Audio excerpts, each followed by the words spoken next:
C'est quand même un paradoxe complètement fou quand on y pense. Dans notre course perpétuelle au confort absolu, on a littéralement invité de graves menaces à s'installer dans nos espaces les plus intimes. Alors aujourd'hui, on plonge directement sous le capot de nos appareils quotidiens pour comprendre ce qui s'y cache vraiment. Et ça nous amène directement à cette citation qui résume tout, quand la connectivité devient vulnérabilité. C'est vraiment le cœur du problème. La cybersécurité, ça ne commence pas dans les serveurs d'une multinationale, ça commence chez soi, dans le salon, bien avant qu'un vrai piratage physique ou numérique ne se produise. Du coup, une question fondamentale s'impose, qui est vraiment aux commandes de la maison intelligente aujourd'hui ? On va complètement changer de perspective, on va oublier la simple commodité 2 minutes pour se concentrer sur la sécurité pure, en faisant une petite visite guidée pièce par pièce. Préparez-vous, ça risque d'être assez révélateur sur le niveau de compromission des espaces résidentiels. Allez, c'est parti.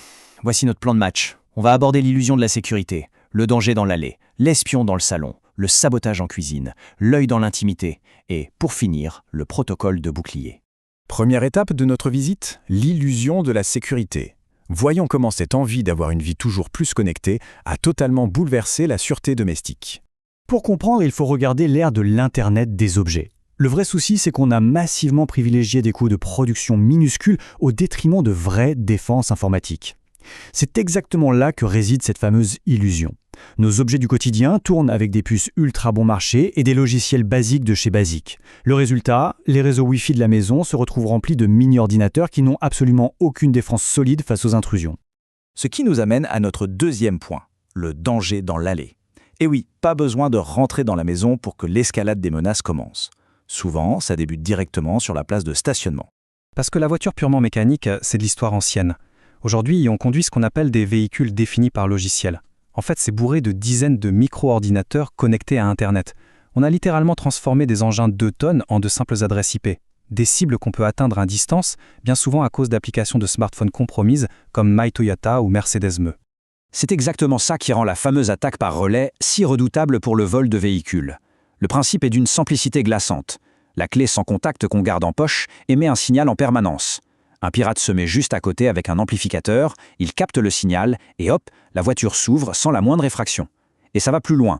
On sait que des hackers peuvent passer par le Bluetooth pour atteindre les systèmes vitaux de la voiture ou même trafiquer les coordonnées GPS pour attirer le véhicule dans un véritable guet-apens physique. Pour illustrer à quel point c'est concret, prenons ce cas précis. Le sabotage du SUV d'un haut fonctionnaire. Le Wi-Fi de bord avait été laissé ouvert par pure commodité. Grave erreur. Un hacker depuis une voiture suiveuse s'est introduit dans le système de diagnostic. Et là, scénario de film. Il pousse la clim à fond, déclenche brusquement les essuie-glaces pour bloquer la vue et finit par couper l'alimentation en carburant en plein milieu du trafic.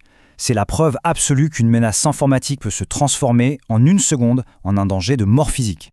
Passons maintenant à la troisième section, l'espion dans le salon. Poussons la porte d'entrée pour examiner de plus près le cœur de la maison.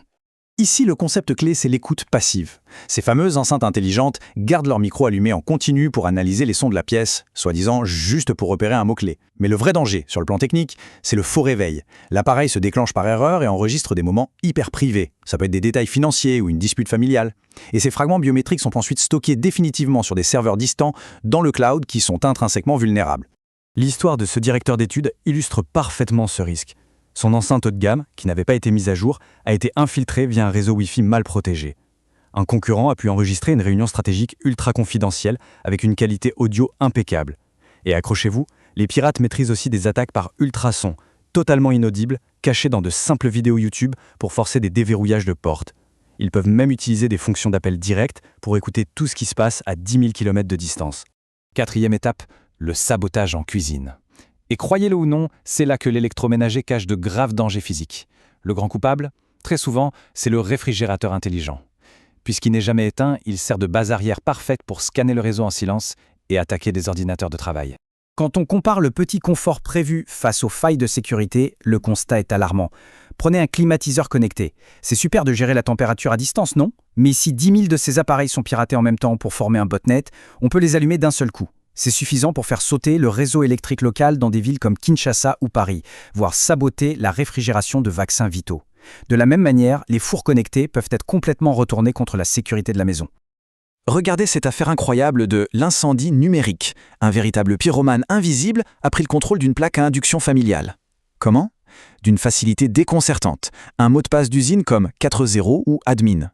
Le hacker a désactivé les détecteurs de fumée connectés de la maison, puis allumé la plaque à pleine puissance. Un torchon traînait à côté, il s'est enflammé. Et tout ça s'est passé pendant que la maison était totalement vide. Ce qui nous pousse vers notre 5e section. L'œil dans l'intimité. C'est le paradoxe ultime. La recherche de la sérénité au travers des caméras et des lumières intelligentes crée en réalité les vulnérabilités les plus intrusives qui soient. 80%. Ce chiffre donne le vertige. C'est la proportion de piratage de caméras domestiques qui arrive juste parce que les identifiants par défaut, comme admin, n'ont pas été changés. Les cybercriminels automatisent leurs recherches sur des moteurs spécialisés pour trouver ces caméras vulnérables en masse. Ensuite, ils peuvent faire pivoter l'objectif à distance pour lire des documents confidentiels posés sur un bureau, utiliser les ampoules intelligentes pour repérer si la maison est vide avant un cambriolage, ou même provoquer des crises de panique via de dangereuses attaques stroboscopiques. Et l'incident terrifiant du chantage à la caméra pour bébé prouve de façon définitive que ces appareils agissent comme de véritables miroirs sans teint. Un pirate a exploité une faille liée au cloud pour s'infiltrer. En pleine nuit, il a commencé à diffuser des bruits effrayants via le haut-parleur. Il a ensuite menacé de publier des images intimes si une rançon en crypto-monnaie n'était pas versée. C'est de la violation de domicile à l'état pur. Heureusement, tout n'est pas perdu. C'est notre 6e et dernière section, le protocole de bouclier. Il existe des stratégies concrètes et très capacitantes pour reprendre le contrôle face à ces menaces technologiques. Le point crucial, c'est d'appliquer ces règles d'hygiène numérique. La règle d'or, créer un réseau Wi-Fi séparé, un VLAN, juste pour les objets connectés. Comme ça, ils sont isolés des données professionnelles et bancaires. Ensuite, utiliser des petites pochettes Faraday pour bloquer les ondes des clés de voiture. À la maison, on exige des boutons de coupure physique pour les micros et des caches mécaniques pour les caméras. La base, c'est aussi de bannir immédiatement les mots de passe d'usine, de désactiver la fonction UPnP du routeur, de faire des mises à jour régulières et d'imposer la double authentification partout où c'est possible. Pour terminer cette exploration, une réflexion s'impose. En regardant autour de soi, quels sont les appareils connectés dans cette pièce même qui sont peut-être en train d'écouter en ce moment précis? Le but n'est pas de céder à la paranoïa, mais bien de susciter une prise de conscience. C'est le moment idéal pour faire le tour de chez soi et commencer à mettre en pratique ce fameux protocole de défense. L'intimité et la sécurité méritent d'être activement protégées.